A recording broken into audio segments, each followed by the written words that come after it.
આજે આપણે બનાવીશું ઉત્તરાયણ સ્પેશિયલ મમરાના લાડુ। તો ચાલો આપણે મમરાના લાડુ બનાવવાનું શરૂ કરીએ। તો સૌથી પહેલા મેં અહીંયા એક બાઉલમાં મમરા લીધા છે અને આપણે અહીંયા એક વાટકી ગોળ લીધો છે। એક વાટકી ગોળની સામે આપણે અહીંયા 3 વાટકી મમરા લીધા છે। તો હવે આપણે સૌથી પહેલા મમરાને અહીંયા થોડા શેકી લઈશું। તો મમરા શેકવા માટે મેં અહીંયા કડાઈ મૂકી છે। તો કડાઈની અંદર આપણે અહીંયા મમરાને સરસ શેકી લઈશું। તો આ રીતે મમરાને શેકવાથી મમરામાં રહેલો બધો જ ભેજ સરસ અહીંયા નીકળી જશે અને આપણે અહીંયા લાડુ એકદમ સરસ ક્રિસ્પી બનીને તૈયાર થશે।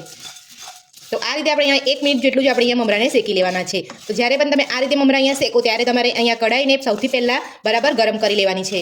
કડાઈ તમારી બરાબર સરસ ગરમ થઈ જાય ત્યારબાદ તમારે મમરા ઉમેરી અને તમારે 1 મિનિટ જેટલા અહીંયા શેકી લેવાના છે।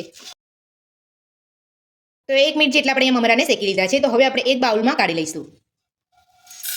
હવે આપણે જે કડાઈની અંદર આપણે અહીંયા મમરા શેક્યા હતા એ જ કડાઈની અંદર આપણે અહીંયા 1 ચમચી ઘી લઈશું। ઘીને આપણે અહીંયા ગરમ થવા દઈશું।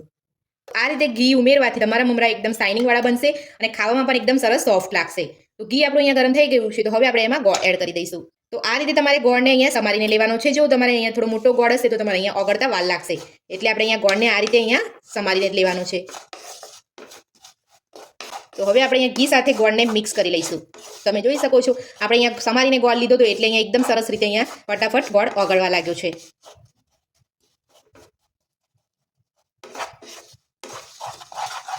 તો આ રીતે આપણે ગોળને અહીંયા હલાવતા રહેવાનું છે।